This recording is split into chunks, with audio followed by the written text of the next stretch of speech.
আগেকার লোকেরা আগে খাবার প্রণাম করত, তারপর সেই খাবার খেত। আর এখনকার লোকেরা আগে ছবি তোলে, স্ট্যাটাস দেয়, তারপর খাবার খায়।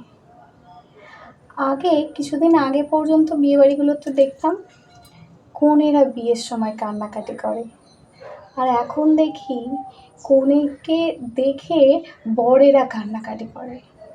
এর কারণ কি আপনারা কেউ বলতে পারবেন? আগে রাস্তাঘাটে কেউ আমাদের ফলো করলে আমরা খুব বিরক্ত হতাম, এখন ফেসবুকে কেউ ফলো করলে আমরা একটু বেশিই খুশি হই। আগে সবাই প্রে করতো মনে মনে ভগবানের কাছে, এখন হোয়াটসঅ্যাপ ফেসবুকের সাহায্যে সবাই প্রে করে। আচ্ছা, ভগবান কি ফেসবুক দেখেন?